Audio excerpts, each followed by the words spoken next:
Assalamualaikum viewers. Today we are going to start the Express Tribune opinion, namely charting the threat of nuclear escalation in South Asia. ठीक है जी, जो threat है nuclear escalation के, यानी कि जो nuclear weapons acquire किए जा रहे हैं, उसकी जो एक रेस है वो बढ़ती जा रही है और साउथ एशिया के लिए वो एक थ्रेट है। किस तरह से थ्रेट है, यही सब हमें इसमें देखने को मिलेगा। आप देख सकते हैं कि जो एक हिस्टोरिकल कॉन्टेक्स्ट भी दिया जाएगा लिमिटेड न्यूक्लियर वॉर के हवाले से।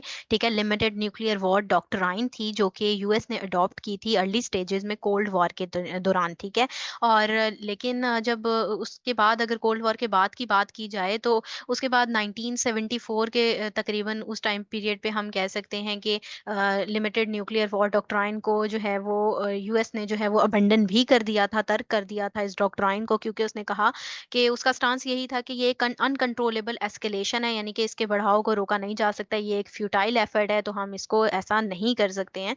तो इस वजह से उसने इसको अबंडन भी कर दिया था। तो अगर साउथ एशिया के कॉन्टेक्स्ट में देखा जाए तो इंडिया के हवाले से हमें कंसर्न जो है वो काफी नजर आ रहे हैं, क्योंकि वो अडॉप्ट कर है बहुत से एग्रेसिव एक जारहाना वॉर डॉक्ट्राइन को उसने अडॉप्ट किया हुआ है। और खसूसी तौर पर पीएम नरेंद्र मोदी की अगर बात की जाए तो उनके टेन्योर में ये चीजें बहुत ज्यादा जो है वो बढ़ती गई हैं।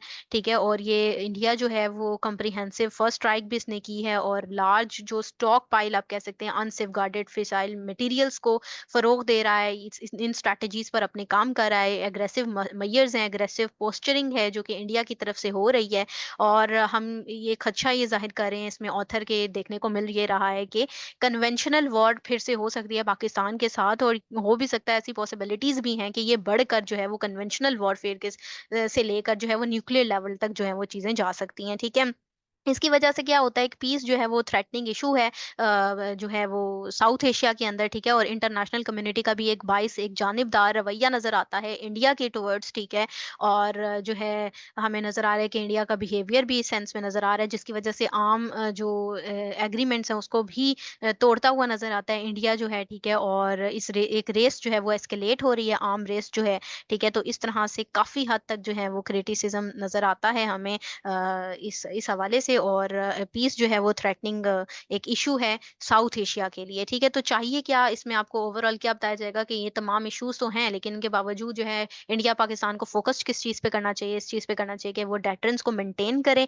डेटरेंस को मेंटेन करेंगे तभी जो है वो एक ड्यूरेबल पीस आ सकता है। ड्यूरेबल पीस को लेकर आना चाहिए, इसके बजाय कि वो जो वॉरफेयर है उसको परस्यू करें। ठीक है, अपने लिमिटेड ऑब्जेक्टिव के लिए उनको परस्यू नहीं करना चाहिए, बल्कि उनको जो है वो इस वॉरफेयर को रोकना चाहिए नेगोशिएशन के जरिए से। ठीक है जी, तो यही सब हमें इसमें देखने को मिलेगा। आईआर के पॉइंट ऑफ व्यू से बहुत ज्यादा इंपॉर्टेंट होगा ये। उसके अलावा हम देखेंगे, अंडरस्टैंड करेंगे अपने ही तरीके से कुछ जो मैंने अपनी खुद से एडिंग इसमें की है कि जो है वो खसूसी तौर पर पाकिस्तान के ऊपर इसकी इम्प्लीकेशन किस तरह से पड़ सकती हैं। पॉजिटिव पाकिस्तान को पाकिस्तान इसको पॉजिटिवली किस तरह ले सकता है, और नेगेटिवली पाकिस्तान के ऊपर इसकी क्या इम्प्लीकेशन या इम्पैक्ट्स पड़ेंगे, वो भी अंडरस्टैंड हम करेंगे इसमें।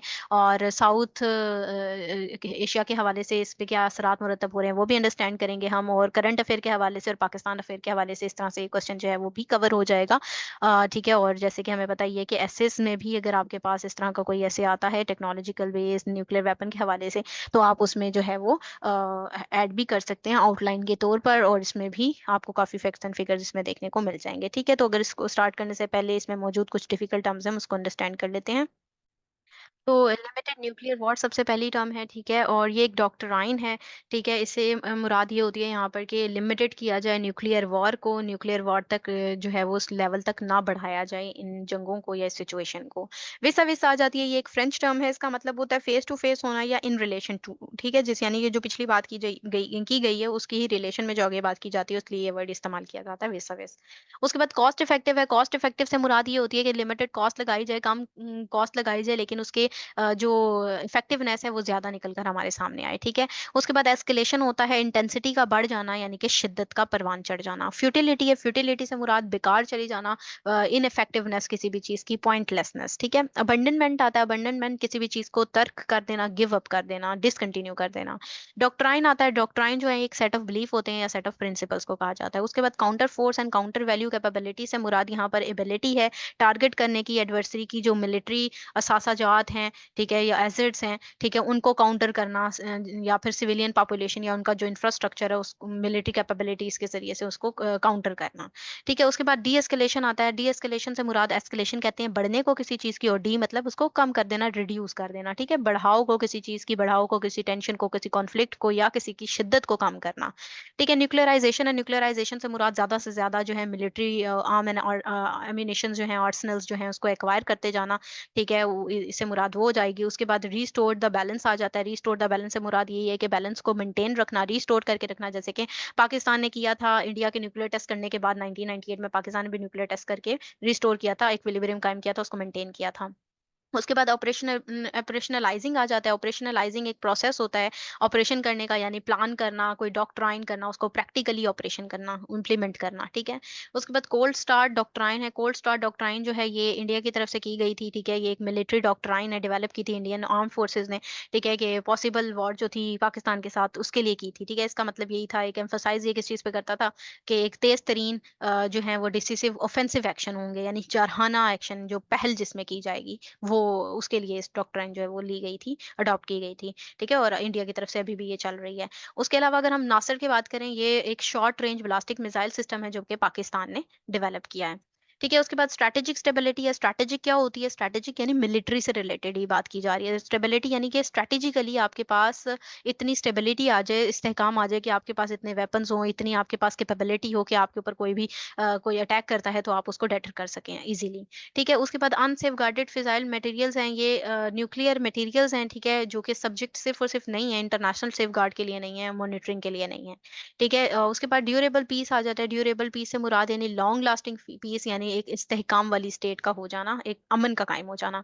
उसके बाद म्यूचुअल वल्नरेबिलिटीज हैं। वल्नरेबिलिटीज आपको पता है कमजोरियों को कहते हैं, तो म्यूचुअल यानी कि दो तरफाई, दोनों शेयर्ड वीकनेसेस हों, दोनों दोनों तरफ से जो है वो वीकनेसेस हों।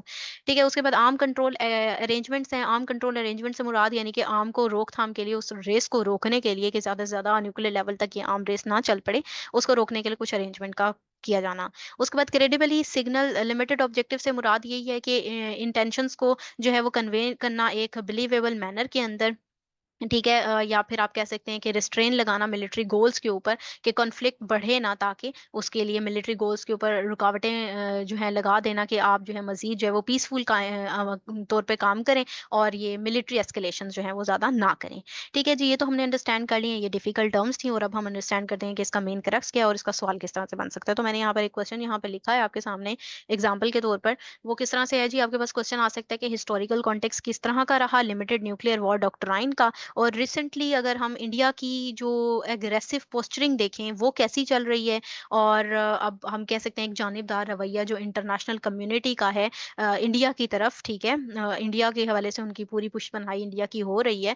ठीक है, खुसूसी तौर पर वेस्ट जो है उसको पूरी पुष्पनाई दे रहा है, और इसके इम्पैक्ट जो है वो पाकिस्तान के स्ट्रैटेजिक चॉइसेस पर किस तरह से पड़ सकते हैं, उसके ऊपर रिस्क कैसे बढ़ा सकते हैं, वो कॉन्फ्लिक्ट किस तरह से बढ़ सकते हैं, उसमें मजीद थ्रेटनिंग सिचुएशन कैसे एस्केलेट हो रही है, कैसे बढ़ रही है साउथ एशिया के अंदर। ठीक है जी, तो अब इसका क्रक्स अंडरस्टैंड करते हैं। तो सबसे पहला पॉइंट हमारे पास लिमिटेड न्यूक्लियर वॉर डॉक्ट्राइन का आता है। ये डॉक्ट्राइन वही आपको मैंने बता भी दिया, अंडरस्टैंड करवा दिया कि यूएस ने इनिशियली जो है इसको अडॉप्ट किया था लिमिटेड न्यूक्लियर वॉर डॉक्ट्राइन को कोल्ड वॉर के दौरान। ठीक है, लेकिन साथ ही साथ वो अपनी जो है वो कन्वेंशनल वेपन को यूज करता रहा था लिमिटेड मिलिट्री विक्ट्रीज हासिल करने के लिए सोवियत यूनियन के हवाले से। ठीक है, उसके अलावा अगर एस्केलेशन कंसर्न्स देखें, यानी कि बढ़ते हुए अगर कंसर्न्स की बात करें जो कि कॉस्ट इफेक्टिव स्ट्रेटजी के हवाले से किए जाते हैं, कि कम कॉस्ट में इफेक्टिवली स्ट्रैटेजी हमें मिल सकती है इससे।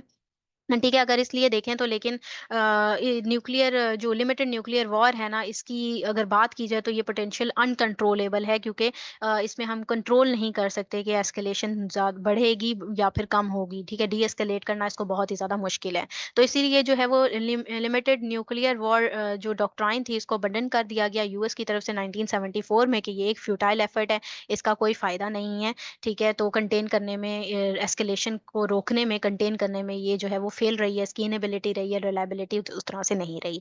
उसके अलावा अगर south Asia and dangerous doctrines की बात करें तो यहाँ पर साउथ एशिया में ख़ुसूसी तौर पे इंडिया ही की बात की जा रही है, उसकी डेंजरस वॉर डॉक्ट्राइन्स उसने अडॉप्ट कर रखी हैं। ख़ुसूसी तौर पे मैंने आपको बताया कि मोदी के टेन्योर में, ठीक है, प्राइम मिनिस्टर मोदी के टेन्योर में जो है वो डेंजरस डॉक्ट्राइन जो है इन्होंने अडॉप्ट की हैं। एग्रेसिव पोस्चरिंग नज़र आ रही है, counter force and counter value capabilities नज़र आ रही हैं, और इसकी पोटेंशियल जो कॉम्प्रिहेंसिव फर्स्ट स्ट्राइक है ना, यानी कि पहला कदम यही उठाएगा, वो भी डॉक्ट्राइन में शामिल किया गया है इंडिया की तरफ से, ठीक है, क्योंकि ये एक ऑफेंसिवली अटैक कर सकता है इंडिया, ठीक है।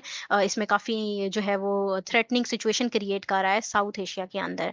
उसके अलावा पाकिस्तान का रिस्पॉन्स क्या है? पाकिस्तान भी मजबूर है कि वो करेक्टिव मेजर्स करे, मेंटेन करे अपनी स्ट्रैटेजिक स्टेबिलिटी को, ठीक है। और पास्ट में भी जिस तरह से ये रिस्पॉन्सेज देता आया है, जैसे कि इंडिया ने जो है एक्वायर किए थे अपने जो न्यूक्लियर टेस्ट किए थे, तो उसके बाद जो पाकिस्तान ने 1998 में जो टेस्ट करके जो है वो साबित किया और काउंटर किया, एक मेंटेन किया अपने इक्विलिब्रियम को। और उसके अलावा जो अगर देखा जाए, जो इंडिया की कोल्ड स्टार्ट डॉक्ट्राइन है, ठीक है, जिसमें हमने अभी ऊपर बात की है कि ऑफेंसिवली स्ट्राइक भी कर सकता है इंडिया जो है, ठीक है, उसको काउंटर करने के लिए पाकिस्तान ने उसके रिस्पॉन्स में नासिर मिसाइल जो है उसके रिस्पॉन्स में इंट्रोड्यूस करवाया, ठीक है। तो इस तरीके से पाकिस्तान के रिस्पॉन्सेज रहे हैं इंडिया के हवाले से।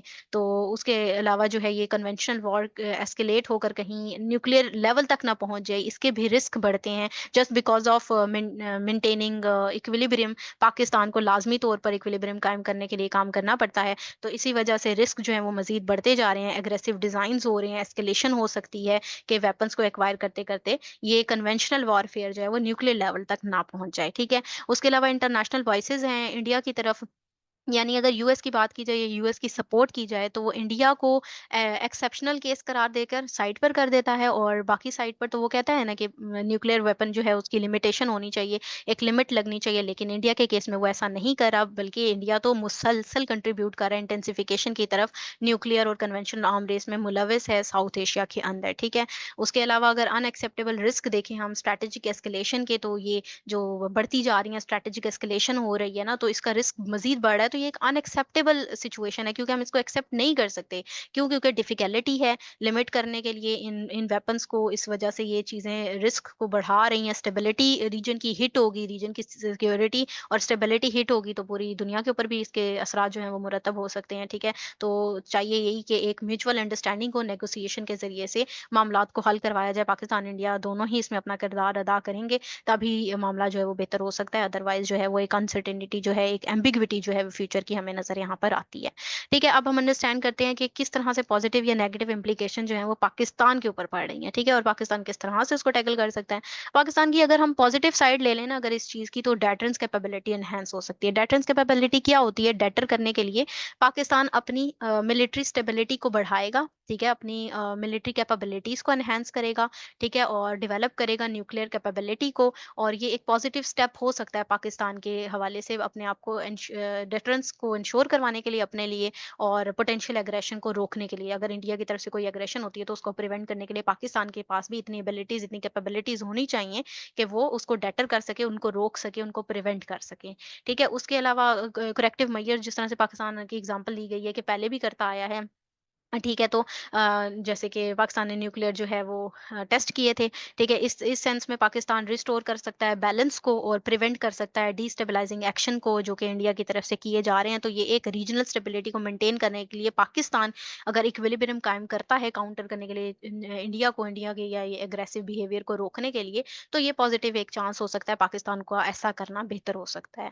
लेकिन अगर नेगेटिव इम्प्लीकेशन देखें तो एस्केलेशन के रिस्क बढ़ सकते हैं, कि इस तरह से तो आम रेस चल पड़ेगी, ठीक है, कि पाकिस्तान इंडिया जो है दोनों तरफ से ये चीजें चल रही हैं, तो एस्केलेट हो जाएगी। ये लिमिटेड कन्वेंशनल वॉर्स जो हैं वो न्यूक्लियर लेवल तक पहुंच सकती हैं, जो कि दोनों कंट्रीज के लिए और खसूसी तौर पर पूरे रीजन के लिए जो है एक वाइडर लेवल पर जो है वो एक थ्रेटनिंग सिचुएशन क्रिएट कर सकती हैं।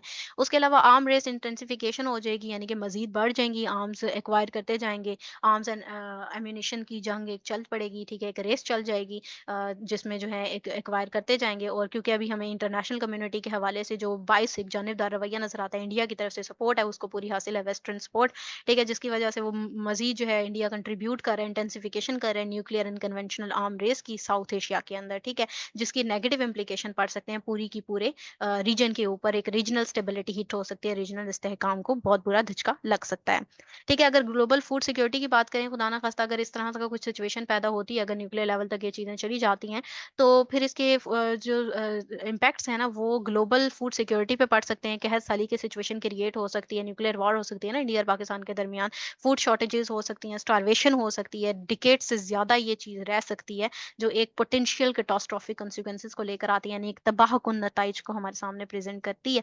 तो एक बहुत अनसर्टन सी, एक डार्क प्लेस सी सिचुएशन जो है वो नज़र आती है, एक डार्क किस्म की, ठीक है, तो जो कि इस दुनिया को, इस रीजन को एक डार्क प्लेस जो है वो बनाने पर जो है वो सामने हमारे आ रही है, ठीक है, क्रिएट करती है, एक रियलिटी में तब्दील करती है कि एक डार्क प्लेस बन जाएगी, इस तरह से खुदा ना खास्ता कोई प्रॉब्लमेटिक सिचुएशन बन सकती है, ठीक है। तो ये हमारे पास जो है वो हमने अंडरस्टैंड किया इसका एनालिसिस को। जैसे कि आपके पास ये कोई टॉपिक भी आ सकता है ऐसे के हवाले से कि पीसफुल वर्ल्ड जो है वो एक डार्क रियलिटी है, ठीक है, डार्क रियलिटी इसलिए, या फिर ये जो वर्ल्ड है ये एक डार्क प्लेस है रहने के लिए जिसमें हम रह रहे हैं, तो इस हवाले से आप ऐसे को भी इस पॉइंट ऑफ व्यू से टैकल कर सकते हैं, ठीक है जी। और ये था इसका एनालिसिस। अगर आप लोगों को ये पसंद आया तो काइंडली इसको लाइक कीजिएगा, शेयर कीजिएगा। Thank you very much. Allah Hafiz.